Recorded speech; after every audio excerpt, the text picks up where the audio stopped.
Impresión general. Introducción. En este capítulo se consideran una serie de ítems que permiten realizar una primera inspección general del paciente, que podría llamarse evaluación clínica rápida. Su utilidad aumenta con la experiencia y con el desarrollo del ojo clínico, dado que muchas veces solo con esta impresión general se puede hacer una aproximación diagnóstica o, por lo menos, definir un síndrome. Antecede al examen físico meticuloso por aparatos y sistemas.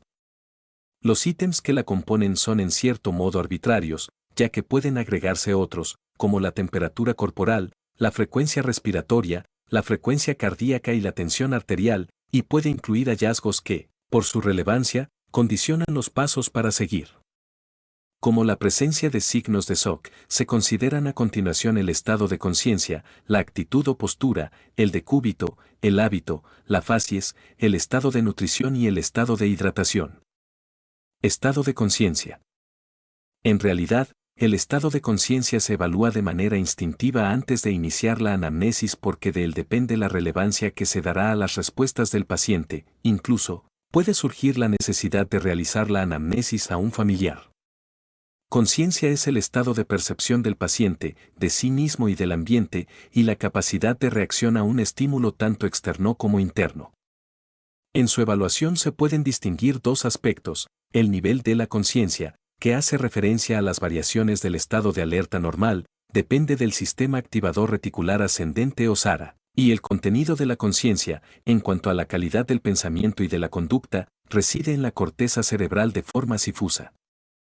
El nivel de la conciencia se evalúa mediante la inspección, así, el nivel más alto se denomina vigilia, el paciente se halla despierto, el segundo nivel es el paciente somnoliento, con tendencia a quedarse dormido. Con mayor deterioro, el paciente se halla dormido, se despierta brevemente con el estímulo nociceptivo. Pero pronto vuelve a su situación anterior y se llama estupor. Por último, cuando el paciente no se despierta con ningún estímulo se denomina coma. La progresión a través de cada uno de estos niveles indica un deterioro rostro-caudal en el SARA del tronco encefálico. Para evaluar el contenido de la conciencia debe haber una conexión de diálogo con el paciente que permita evaluar la conservación de su orientación autopsíquica y alopsíquica. La orientador autopsíquica hace referencia al correcto conocimiento de quién es, se le incluye su historia personal, nombre, edad, estado civil, profesión, etc. Mientras que la orientación alopsíquica alude al reconocimiento de los demás, a la orientación espacial, es decir, el lugar donde se halla, dirección, ciudad, provincia, país, y temporal, hora del día de la semana, día del mes, estación, año. Se evalúa mediante las preguntas. ¿Cuál es su nombre? Orientación autopsíquica. ¿Quiénes son los que lo rodean? Orientación alopsíquica. ¿Dónde se encuentra?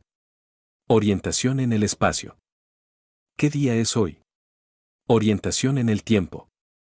La lucidez implica estar frente a un paciente vigil que se haya orientado autopsíquica y alopsíquicamente, es el estado máximo de nivel y contenido de la conciencia. La confusión es una alteración de los contenidos de la conciencia con un nivel de conciencia de vigilia. Se caracteriza por un marcado déficit en la orientación autopsíquica y, en especial, la alopsíquica, con profunda desorientación temporoespacial. Es común que aparezcan alucinaciones, sobre todo visuales, pero también auditivas y somatoestésicas de diferentes características. Puede organizarse en un delirio, llamado delirio confusional, de mecanismo alucinatorio y poco estructurado, que condiciona que la conducta del paciente se subordine a la producción delirante. El paciente se halla ansioso, rara vez indiferente, a menudo aterrorizado e incluso agresivo, con la posibilidad de condicionar conductas peligrosas para sí y para los demás. El síndrome confusional agudo en el adulto mayor, AM, es relevante tanto por su prevalencia como por su pronóstico. Suele ser expresión, en la mayoría de los casos, de infección, síndrome febril, deshidratación, traumatismo o del efecto de los fármacos. En el AM con un estado confusional prolongado se deben descartar siempre los estados poscríticos de crisis generalizadas o los estados epilépticos no convulsivos. La confusión, junto con la depresión y la ansiedad, constituye uno de los indicadores de abuso psicológico en este grupo etario. La obnubilación es un estado con reducción del contenido de la conciencia caracterizado por la disminución de la atención y un deterioro discreto de la memoria. La somnolencia es el nivel habitual de la conciencia y la respuesta afectiva linda entre la indiferencia y la ansiedad. La orientación temporal se compromete de modo particular y, la espacial, de forma algo más tardía con compromiso leve o preservación de la autopsíquica. La sensopercepción es poco nítida, difusa y el curso del pensamiento se entorpece y lentifica. La valoración global de la conciencia se realiza de manera práctica mediante la escala de Glasgow que explora y cuantifica las respuestas motoras, verbal y de apertura palpebral y otorga un puntaje dado a la mejor respuesta obtenida en cada ítem. Esta escala, de fácil realización, permite no solo definir la situación inicial del paciente, sino también su evolución en el tiempo. La obtención de una respuesta de 15 puntos implica estado de lucidez, la obtención de 3 puntos, coma profundo. Actitud o postura. La actitud o postura está dada por la relación armónica que mantienen los distintos segmentos del cuerpo entre sí, es como se presenta el paciente en posición de pie o sentado. Si no se observan anormalidades, se denomina actitud compuesta. Determinadas actitudes o posturas tienen un indudable valor semiológico. La ortopnea es la posición sedente, o de sentado, obligada del paciente con disnea grave, ante la imposibilidad de permanecer acostado por la exacerbación de la sensación de falta de aire. Es típica de la insuficiencia cardíaca descompensada. Los grandes derrames pericárdicos obligan a la posición genupectoral o en plegaria mahometana, de rodillas y agazapado sobre los brazos flexionados para facilitar la respiración. También son características las posturas antálgicas como la hiperextensión de la columna ante el dolor lumbar intenso. Decúbito. El decúbito es la postura o actitud que adopta el enfermo acostado. Permite conclusiones de gran valor diagnóstico, algunas patognomónicas. Al inspeccionar al paciente en decúbito se debe constatar en primer lugar si éste es activo o pasivo. Es activo cuando puede adoptarlo y modificarlo voluntariamente. Es pasivo en la situación contraria, por ejemplo, pérdida de la conciencia, caquexia, parálisis diversas, fracturas inmovilizadas. Es decir, implica la inmovilidad del paciente. El decúbito activo puede ser, a su vez, indiferente, preferencial u obligado. Es indiferente cuando se lo puede variar a voluntad sin impedimentos. Es preferencial si al adoptarlo el enfermo se siente mejor y disminuyen o desaparecen sus molestias, dolor, disnea, palpitaciones, y es obligado cuando la patología que padece imposibilita otras posiciones, afecciones articulares, parálisis, contracturas, dolores. En cualquiera de estas variedades, el paciente puede colocarse en decúbito dorsal, ventral o lateral. El decúbito dorsal o supino se adopta de manera preferente u obligatoria en estados de astenia, adinamia, consunción, deshidratación, coma, parálisis, distensión abdominal, ascitis, íleo, tumores o peritonitis, es decir, en afecciones generalmente graves. El decúbito ventral o prono se observa en muchas enfermedades dolorosas del abdomen, cólico intestinal o biliar, úlcera gastroduodenal, en especial la forma penetrante en el páncreas, pancreatitis y tumores del páncreas y pericarditis. La adopción del decúbito lateral tiene gran significación diagnóstica en algunas enfermedades. En la pleuritis, en sus primeras etapas, el paciente se acuesta sobre el lado sano para atenuar la fricción de las pleuras inflamadas, lo que disminuye el dolor. Cuando se instala el derrame, lo hace sobre el lado enfermo para aumentar la amplitud respiratoria del hemitórax sano y atenuar la disnea. Los enfermos con grandes hepatomegalia se inclinan hacia la derecha para evitar que el hígado comprima el estómago. En el síndrome meningeo, se produce una contractura intensa de los músculos cervicodorsales y lumbares que provoca la hiperextensión dorsal.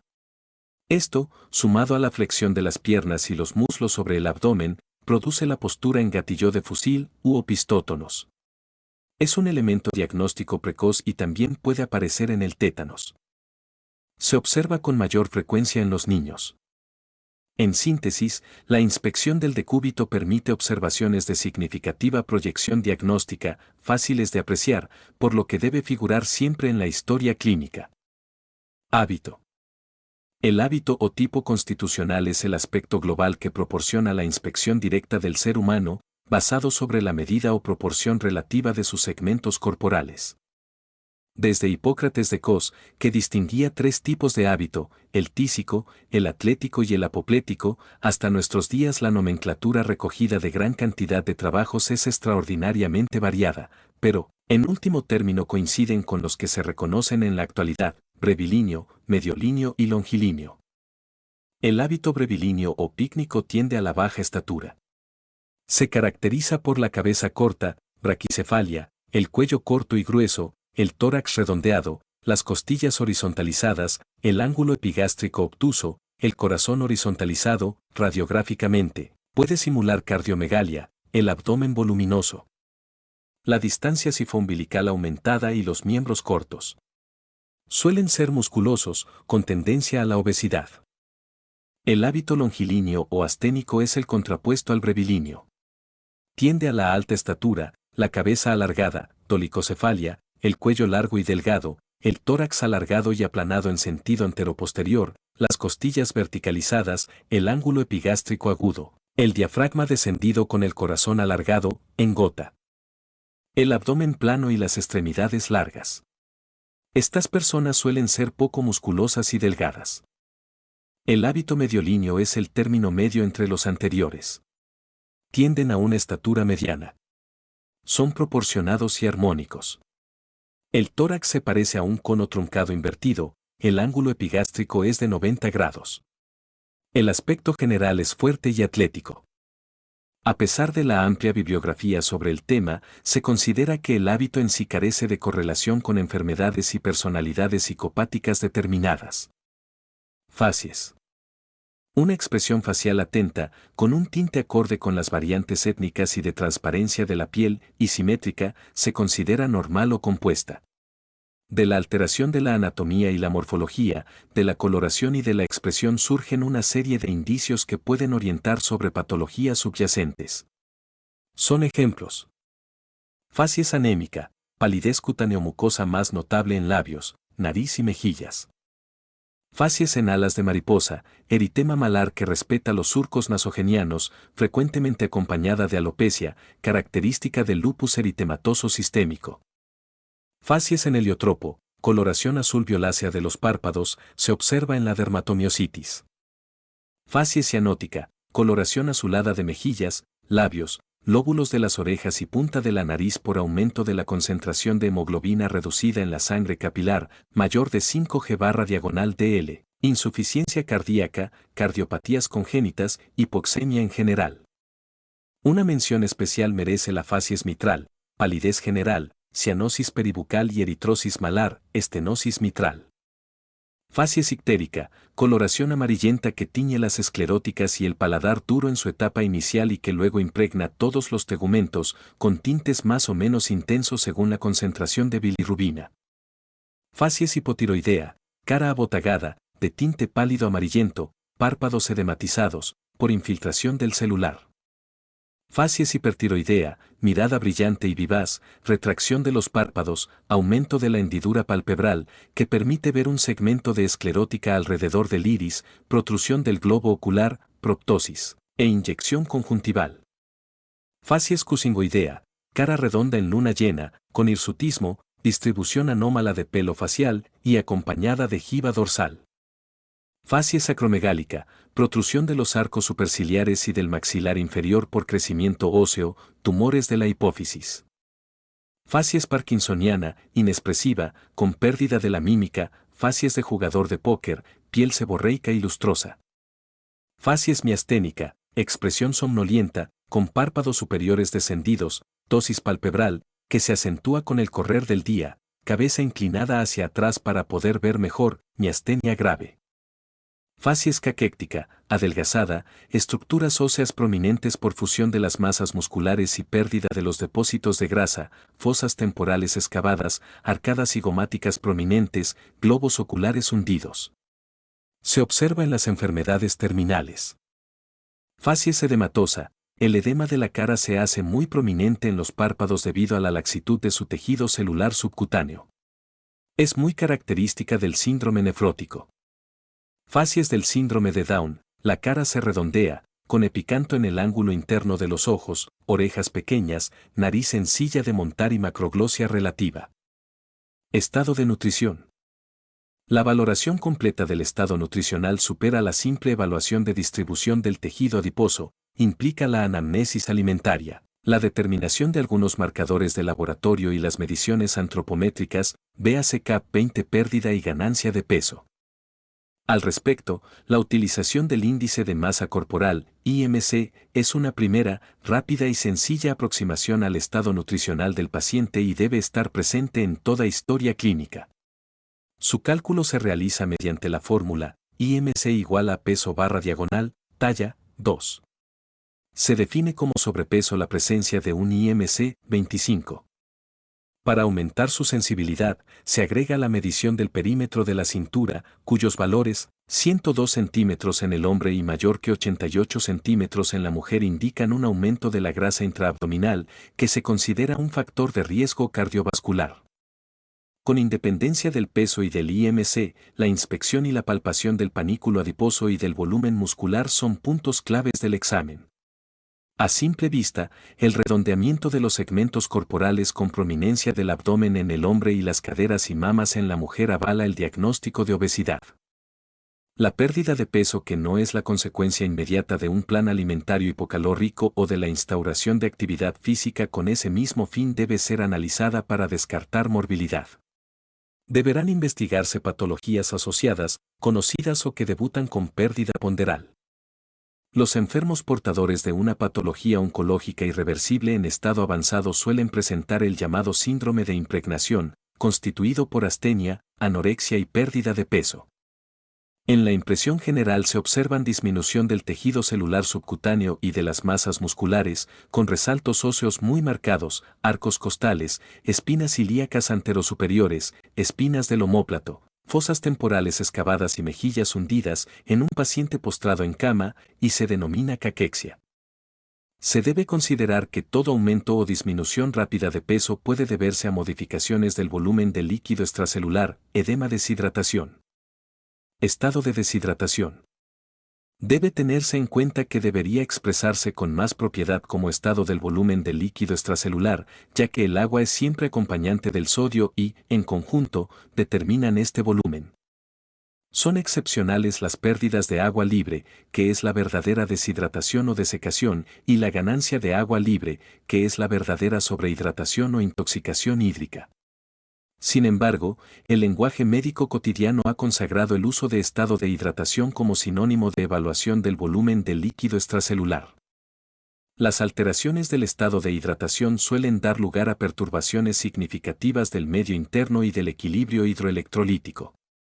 Por eso, la detección de las dos situaciones fundamentales, sobrehidratación y deshidratación, debe remitir tempranamente a su estudio. Sobrehidratación. Su signo fundamental es la presencia de edema, definido como el aumento del líquido extracelular en el intersticio. Para que el edema se haga evidente se necesita un aumento de 2 a 4 litros del agua corporal, por lo tanto, en esta etapa el signo más sensible es el incremento de peso, que debe evaluarse a diario. Así, antes de que el edema se haga manifiesto, se deberá prestar atención a la ganancia de peso previa, edema oculto, y a la impronta que dejan en el cuerpo la ropa de cama y la vestimenta. Cuando el edema es manifiesto se lo puede poner en evidencia mediante una técnica sencilla, que es la búsqueda del signo de la fobia o del Godet. Se realiza mediante la presión digital de la piel y del tejido celular subcutáneo sobre un plano óseo del paciente en las zonas declives del cuerpo, cara anterior de la tibia, maléolos, plano de los interóseos en el dorso del pie si deambula o en la zona sacra si está en decúbito dorsal. La valoración se establece en grados, 1 a 4, según la profundidad de la depresión, fobia, dejada por la presión digital, es un criterio subjetivo. La observación de estos signos, pero fundamentalmente la pesada diaria del paciente y la medición de ingresos líquidos y egresos, diuresis, darán una acabada idea de la evolución de los edemas. Deshidratación. Es el déficit de agua corporal que a menudo se acompaña de déficit de sodio, en este caso recibe la denominación de presión de volumen. Las causas más frecuentes de deshidratación son falta de aporte o de ingesta, uso excesivo de diuréticos, diarrea intensa, vómitos, sudoración excesiva, poliuria, diabetes, insuficiencia renal, grandes quemados, lesión capilar. Su signo fundamental es la disminución de la turgencia de la piel, que se investiga mediante la búsqueda del signo del pliegue. Para ponerlo de manifiesto, el examinador toma entre sus dedos un pliegue de piel de la región anterior del tórax del paciente. En caso de ser positivo, al soltarlo el pliegue permanece durante un tiempo en lugar de desaparecer rápidamente. La deshidratación es una entidad frecuente en los adultos mayores, ya que tienen disminuida la sensación de sed. Muchas veces, por dificultades en la motricidad, no pueden acceder a los líquidos y, además, es muy común el síndrome diarreico. Por otro lado, el signo del pliegue suele ser casi siempre positivo, por el déficit de fibras elásticas, de ahí la dificultad de su interpretación en este grupo etario. La hipotensión ortostática es el marcador más fidedigno. Muchas gracias por ver este video. Suerte en los exámenes.